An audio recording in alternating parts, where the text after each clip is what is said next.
जय गुरु जी। वीडियो को लाइक कीजिए, चैनल को सब्सक्राइब कीजिए और बेल आइकन को प्रेस कर दीजिए ताकि आपको लेटेस्ट वीडियो के अपडेट्स मिलते रहें।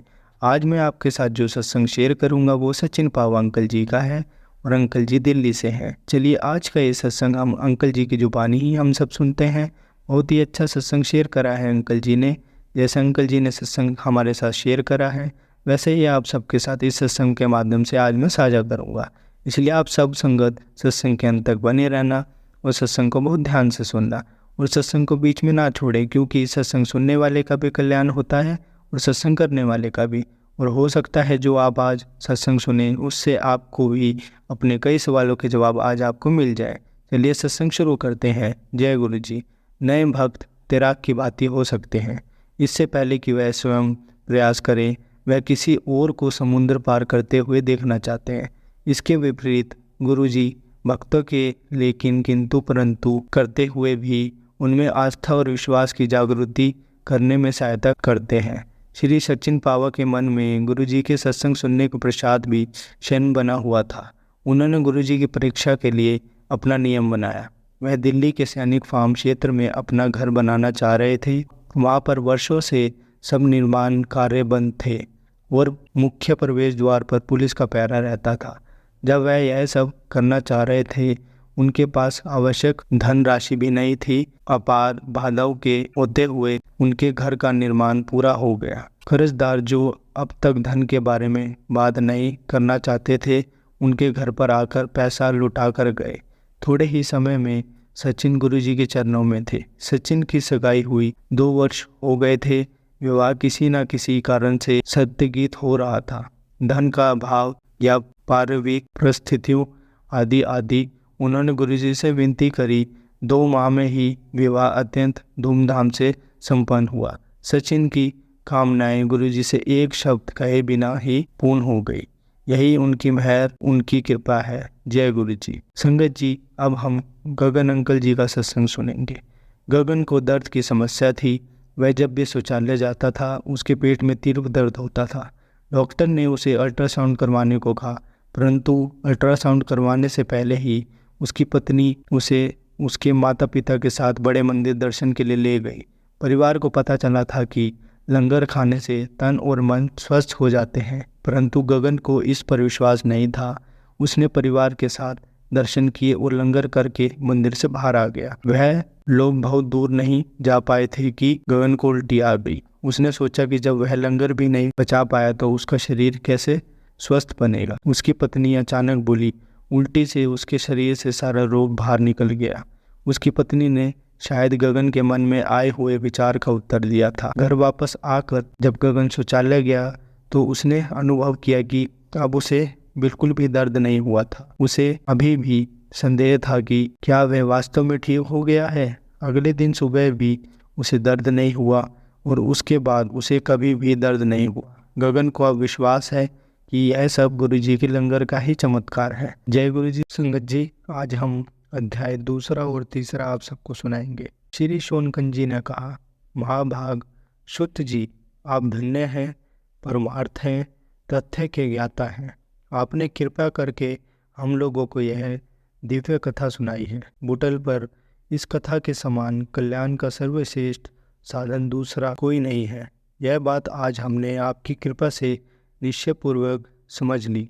शुद्ध जी, कलयुग में इस कथा के द्वारा कौन कौन सी पापी शोध होते हैं उन्हें कृपा पूर्वक बताएं और इस जगत को कृतार्थ कीजिए। अब शुद्ध जी बोलते हैं, मुनि, जो मनुष्य पापी, दुराचारी, खल तथा काम क्रोध आदि में निरंतर लिपट रहने वाले हैं, वो भी इस पुराण के शरण पठन से शुद्ध हो जाते हैं। इस विषय में जानकर मुनि इस प्राचीन इतिहास का उदाहरण दिया करते हैं, जिसके श्रवण मात्र से संपूर्ण पापों का नाश हो जाता है। पहले की बात है, कई किरतारों के नगर में एक ब्राह्मण रहता था जो ज्ञान में अत्यंत दुर्बल, दृढ़ रस बेचने वाला तथा वैदिक धर्म से विमुख था।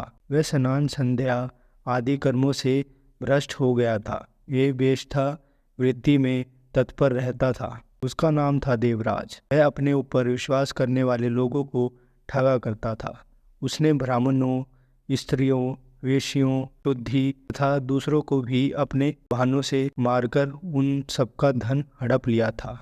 परंतु उस पापी का थोड़ा सा भी धन धर्म के काम में नहीं लगा। वह वेश्यागामी तथा सब प्रकार से चार भ्रष्ट था। एक दिन वह घूमता घूमता प्रस्थिनापुर में जा पहुंचा। वहां उसने एक शिवालय देखा जहां बहुत से साधु महात्मा एकत्रित हुए थे। देवराज उस शिवालय में ठहर गया, किंतु वहां उसे ज्वर आ गया। उस ज्वर से उसको बहुत पीड़ा होने लगी।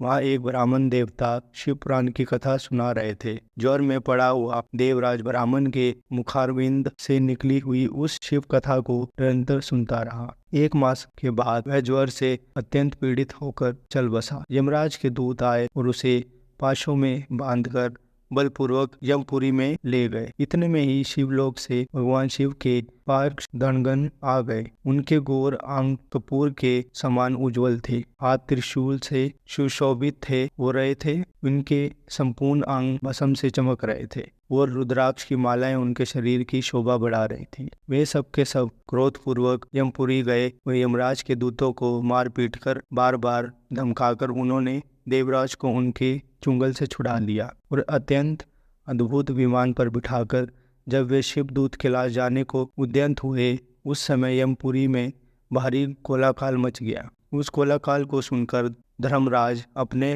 भवन से बाहर आए। साक्षात दूसरे रुद्रों के समान प्रतीत होने वाले उन चारों दूतों को देखकर धर्मराज उनका ने विधिपूर्वक पूजन किया और ज्ञान दृष्टि से देखकर सारा वृत्तांत जान लिया। उन्होंने भय के कारण भगवान शिव के उन महात्मा दूतों से कोई बात नहीं पूछी, उल्टे उन सब की पूजा एवं प्रार्थना की। तत्पश्चात वे शिवदूत के लाश को चले गए और वहां पहुंचकर उन्होंने उस ब्राह्मण को दयासागर सांभव शिव के हाथ में दे दिया। शौनकन जी कहते हैं, महाभाग सुत जी, आप सर्वज हैं। महामते आपके कृपा प्रसाद में से बार बार कृतार्थ हुआ। इस इतिहास को सुनकर मेरा मन अत्यंत आनंद में निमग्न हो रहा है। अत्यंत अब भगवान शिव में प्रेम बढ़ाने वाली शिव संबंधनी दूसरी कथा को भी कहिए। श्री सुत जी बोले, शौनक सुनो, मैं तुम्हारे सामने गोपनीय कथा वास्तु का भी वर्णन करूंगा, क्योंकि तुम शिव भक्त में अग्रणी तथा वेद वेताओं में श्रेष्ठ हो। समुद्र के निकटवर्ती प्रदेश में पाशकल नामक गांव है, जहाँ वैदिक धर्म से विमुख महापापी निवास करते हैं। वे सब के सब बड़े दुष्ट हैं। उनका मन दूषित विषक भोगों में ही लगा रहता है। वे ना देवताओं पर विश्वास करते हैं, ना भाग्य पर। वे सभी बड़े कुटिल तु वाले हैं। किसानी और भांति भांति के घातक अस्त्र शस्त्र रखते हैं। वह चारी और कल है। ज्ञान भैरव का सधर्म का सेवन ही मनुष्य के लिए परम पुरुष पार्थ है। बात को वे बिल्कुल नहीं जानते हैं। वे सभी पशु बुद्धि वाले हैं। अन्य वर्णों के लोगों भी की भांति कुतित विचार रखने वाले सर्वधन विमुख एवं खल हैं। सदा कुक्रम में लगे रहते हैं और नित्य विशेष भोगों में ही डूबे रहते हैं। बाकी सब औरतें भी कुटिल स्वभाव की, बेचारिन, शिष्ट विचार वाली और व्यभिचारिण है। सद्व्यवहार तथा सदाचार से शुद्ध तथा शून्य है। इस प्रकार वहाँ दुष्टों का ही वास है। उस अवकल नामक गांव में इसी समय एक बिंदुक नामक ब्राह्मण रहता था। वह बड़ा अधर्म था, दुरात्मा और महापापी था। यदि उसकी स्त्री बहुत सुंदरी थी, भी वो कुमार्ग पर ही चलता था। उसकी पत्नी का नाम चंचला था। वह सदा उत्तम धर्म के पालन में लगी रहती थी। भी वह दृश्य ब्राह्मण वेश्यागामी हो गया तथा वह कुक्रम में लगे हुए उस बिंदु के बहुत वश हो गए कि स्त्री चंचला काम से पीड़ित होने पर ही स्वधर्म नाश के भय से सहकर भी दीर्घकाल तक धर्म से भ्रष्ट नहीं हुई, परंतु दुराचारी पति के आचरण से प्रभावित हो आगे चलकर वो भी दुराचारिण हो गई। तरह दुराचार में डूबे हुए उन मूढ़चित्त वाले पति पत्नी का बहुत सा समय व्यर्थ बीत गया। तदंतर शुद्ध जातीय वेश्या का पति बना हुआ वह दुष्ट बुद्धि वाला दृश्य ब्राह्मण बिंदु में समय अनुसार मरकर नरक में जा पड़ा। बहुत दिनों तक नरक का दुख भोग कर वह मूढ़ बुद्धि पापी विंध्य पर्वत पर भयंकर राज हुआ। पर उस दुराचारी पति बिंदु के मर जाने पर वह मूढ़ हत्या चंचुला बहुत समय तक अपने पुत्रों के साथ अपने घर में ही रही। एक दिन देवयोग से किसी पुण्य पर्व के आने पर वह अपने भाई बंधुओं के साथ गोरकर्क क्षेत्र में गई। तिथि यात्रियों के संग से उसने भी उस समय आकर किसी तीर्थ के जल में स्नान किया। फिर वह सधारात्या बंधुजों के साथ तंत्र घूमने लगी। घूमती घूमती किसी देव मंदिर में गई और वहाँ उसने एक देवश ब्राह्मण के मुख से भगवान शिव के परम पवित्र देव मंगलकारणीय उत्तम पौराणिक कथा सुनी। कथावाचिक ब्राह्मण कह रहे थे कि जो स्त्री पुरुषों के साथ वह विचार करती है वो मरने के बाद यमलोक जाती है। यमराज के दूत उनकी योनि में तपे हुए लोहे का प्रेत डालते हैं। पौराणिक ब्राह्मण के मुख से यह आज्ञा बढ़ाने वाली कथा सुनकर चंचुला भय से व्याकुल होकर वहाँ कांपने लगी। कथा समाप्त हुई और सुनने वाले सब लोग बाहर चले गए। तब वह भयभीत नारी एकांत में शिव पुराण कथा याचने वाले ब्राह्मण देवता से बोली। चंचुला ने कहा, ब्राह्मण, मैं अपने धर्म को नहीं जानती थी, इसलिए मेरे द्वारा बड़ा दुराचार हुआ है। स्वमानी मेरे ऊपर अनुपम कृपा करके आप मेरा उद्धार कीजिए। आज आपके भाग्य रस से ओतप्रोत इस प्रवचन को सुनकर मुझे बड़ा भय लग रहा है। मैं काँप उठी हूँ और मुझे इस संसार से वैराग्य हो गया है। मुझ मूढ़ चित्त वाली पापनी को धिक्कार है। मैं सर्वथा हत्या के योग्य हूँ, कुदुष्ट विष्णु में फंसी हुई हूँ और अपने धर्म से विमुख हो गई हूँ। हाय, ना जाने किस दुर्दायक दुर्गति में मुझे पड़ना पड़ेगा और वहाँ कौन बुद्धिमान पुरुष कुमार्ग में मन लगने वाली मुझ अपनी का साथ देगा। मृत्यु काल में उन भयकर यमदूतों को मैं कैसे देखूंगी। जब वे बलपूर्वक मेरे गले में फंदे डालकर मुझे बांधेंगे तब मैं कैसे धैर्य धारण कर सकूंगी। नरक में जब मेरे शरीर के टुकड़े टुकड़े किए जाएंगे उस समय विशेष दुख देने वाली उस यातना को वहाँ मैं कैसे सहूंगी। हाय, मैं मारी गई, मैं जल गई, मेरा हृदय विदीर्ण हो गया और मैं सब प्रकार से नष्ट हो गई, क्योंकि मैं हर तरह से पाप में ही डूबी रही हूँ। ब्राह्मण, आप ही मेरे गुरु, आप ही माता और आप ही पिता हैं। आपकी शरण में आई हूँ, मुझे दीन अबला पर आप ही उद्धार कीजिए।